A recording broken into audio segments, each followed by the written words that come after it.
Salut à tous et bienvenue dans Cambouis, le tuto vélo qui vous facilite la vie. Je m'appelle Sophie et aujourd'hui nous allons voir ensemble comment régler vos freins à disque. Au fil du temps, il est normal et possible que vos freins se dérèglent et deviennent moins efficaces. C'est un peu comme sur vos voitures, parfois il faut faire une petite révision. Parce qu'un vélo qui freine, c'est quand même mieux.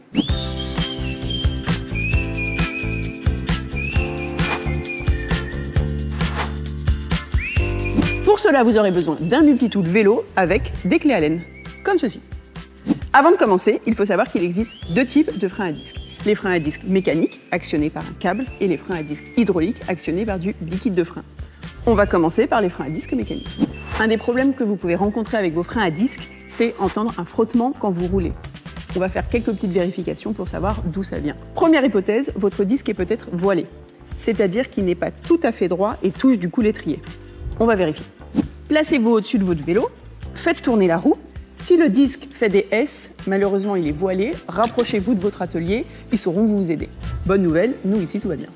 Deuxième hypothèse, un truc tout bête, la roue est mal calée. C'est peut-être qu'elle a juste été mal remise avant. On va vérifier. On ouvre le levier de serrage rapide, on recale correctement la roue, on referme, et parfois ça suffit, ça frotte plus.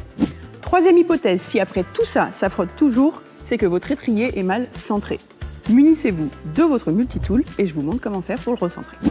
Alors, on va aller avec la bonne clé Allen desserrer les deux vis qui maintiennent l'étrier de frein.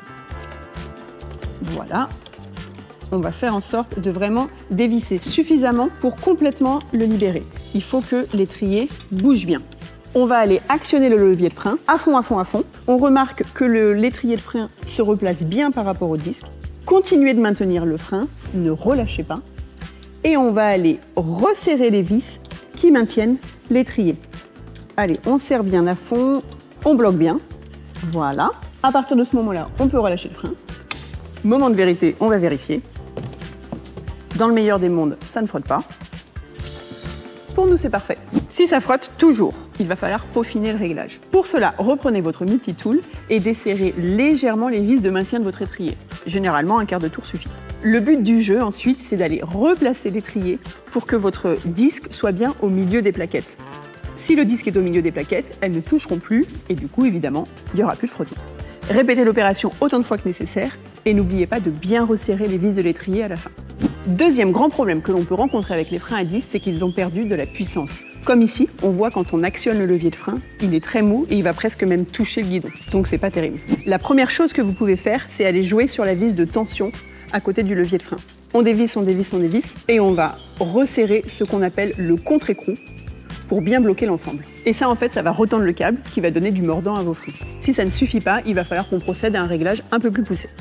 Pour cela, on commence par revisser la vis de tension. On va aller redébloquer l'écrou et on revisse bien à fond pour que ça touche à nouveau notre levier de frein. La prochaine étape se passe au niveau des étriers. On a une plaquette fixe côté roue et une plaquette mobile de l'autre côté, actionnée par le câble de frein. On va d'abord s'intéresser à la plaquette fixe. On peut ressortir le multitool et prendre la bonne clé Allen pour aller serrer cette partie ici. Le but du jeu, c'est de visser jusqu'à ce que la plaquette arrive à fleur du disque. Allez, on visse et on vient tout juste toucher le disque, on force pas. Maintenant que c'est fait, on va s'occuper de la plaquette mobile. On va commencer par redesserrer la vis de tension. Voilà. Suffisamment pour laisser l'épaisseur de notre clé Allen qu'on utilisait tout à l'heure. Les deux plaquettes sont collées contre le disque, c'est impossible de faire tourner la roue, donc on va les décoller. Pour décoller la plaquette mobile, on va revisser la vis de tension. Allez, on serre bien à fond. Voilà. Pour la plaquette fixe, on redescend vers l'étrier avec sa clé Allen en main. Et le but du jeu, c'est d'aller desserrer la vis ici pour décoller la plaquette. On dévisse d'un quart de tour. Maintenant, on va vérifier que la roue tourne bien et qu'elle ne frotte pas. Donc là, tout simplement, on soulève la roue et on la fait tourner. Elle tourne, pas de bruit. Et en plus, ça freine bien. Voilà pour les freins à disque mécaniques. Gardez en tête que les plaquettes, ça s'use et qu'il faudra les changer à un moment. Rapprochez-vous de votre atelier préféré pour ça. On passe maintenant aux freins à disque hydrauliques. Comme pour les freins à disque mécaniques, il y a un grand problème que l'on peut rencontrer, c'est que les freins frottent. On entend un bruit quand on roule. On va faire quelques vérifications pour voir d'où ça vient. Première hypothèse, votre disque est voilé, c'est-à-dire que votre disque n'est plus tout à fait droit et dans ce cas-là, il va toucher l'étrier et ça va faire du bruit. Il faudra alors aller le faire dévoiler ou changer dans votre atelier préféré. Vérifions si c'est le cas ici. Faites tourner votre roue. Ici, notre disque est bien droit, c'est tout bon. Si ça frotte toujours, deuxième hypothèse, la roue est peut-être mal calée. Elle a mal été remontée la fois précédente. Pour cela, très simple, on va aller ouvrir le levier de serrage rapide. On laisse la roue se recaler toute seule, on referme, et dans certains cas, ça suffit à enlever le frottement. Si ça frotte toujours, troisième hypothèse, vos étriers de frein sont peut-être mal centrés. Pour cela, on va prendre notre multitool avec la bonne clé Allen. On descend au niveau des étriers. Donc là, l'objectif, c'est d'aller desserrer les deux vis qui maintiennent l'étrier. Hop, donc on dévisse bien. Hop. Allez, on dévisse sans les retirer, suffisamment pour que l'étrier soit mobile.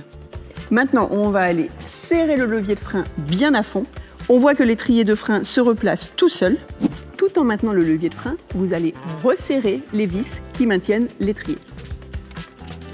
Ne lâchez surtout pas le frein pendant ce temps-là. Hop, on serre bien. Et maintenant seulement, vous pouvez lâcher le frein. Vous pouvez maintenant vérifier que la roue tourne bien et ne frotte pas. Si le frottement persiste, il faudra peaufiner le réglage manuellement. Pour cela, desserrez légèrement les vis qui maintiennent l'étrier, généralement un quart de tour suffit, puis recentrez bien l'étrier pour que les plaquettes ne touchent plus le disque. Pensez bien ensuite à resserrer les vis de l'étrier. Le deuxième problème que vous pouvez rencontrer avec vos freins à disque hydrauliques, c'est une perte d'efficacité au freinage. Deux choses que vous pouvez faire. Soit vos plaquettes de frein sont trop usées, il faudra les changer, soit il faudra faire une purge complète de votre système hydraulique. Bon, là ça se complique un peu. Ce que je vous conseille, c'est d'aller en atelier, ils vont savoir faire ça très bien. Voilà, c'est fait, vous savez désormais comment régler vos freins à disque. Vous pouvez maintenant freiner sans problème, attention quand même au dérapage. Cambouis, c'est fini pour aujourd'hui, mais vous pouvez retrouver tous nos tutos sur nos réseaux sociaux. En attendant, je vous souhaite de très belles sorties à vélo et je vous dis à bientôt. Bye bye!